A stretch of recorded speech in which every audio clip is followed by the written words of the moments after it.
It's after 8 years that the tables have turned in northwestern Syria's Tel Rifaat city. The YPG terrorist group had occupied it in 2016. The Turkish-backed Syrian opposition has now taken it. Many internally displaced people have started returning. This is my home and those are our shops. We were displaced 8 years ago. We fled in February 2016 when it was cold and moved to Syrian camps. Thank God, yesterday night we freed Tel Rifaat and we are now working to restore services. I am coming from Sijo camp near the Turkish border. We are going back home to our land and families now that Tel Rifat has been liberated from the PKK terrorists. I am really happy. I can't describe my feelings. We couldn't sleep yesterday, awaiting to return to Tel Rifat. We have been away from our town for 8 years. Some international observers have accused the YPG terror group of trying to change the ethnic composition of areas under its control. The YPG is the Syria affiliate of the PKK.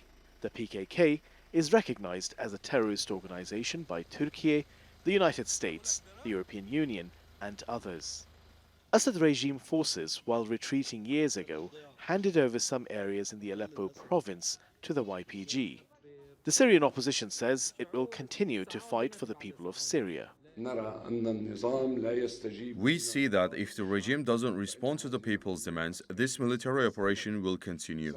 We will liberate our lands and restore the rights of the Syrian people, all the Syrian people in all its spectrums, all its components, all its people, from Druze, Alawites, Sunnis, Shias, Kurds, Assyrians, Armenians, and Circassians.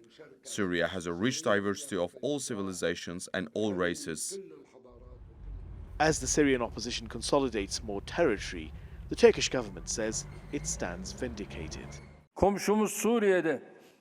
We are following the developments that suddenly erupted in our neighbour Syria very closely. Both our foreign minister and the head of the National Intelligence Organization are in constant contact with their counterparts and are holding consultations. In fact, we have been drawing attention to the possibility of the spiral of violence in the Middle East affecting Syria for a long time. Recent events have confirmed and determined that Türkiye has been right on this. Our country's clarity, sensitiveness, basic priorities and parameters of the policies it defends in the Syrian conflict are clear. Ankara wants de-escalation, but is also wary of other challenges. Turkish officials say instability in Syria affects Türkiye the most, and this is why they want a united and stable Syria. But at the same time, the Turkish government has defined its red lines.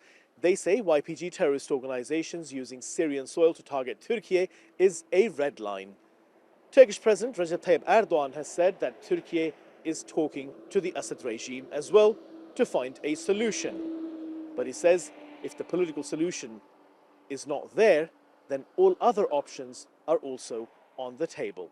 Hasan Abdullah, TRT World, at the Türkiye-Syria border.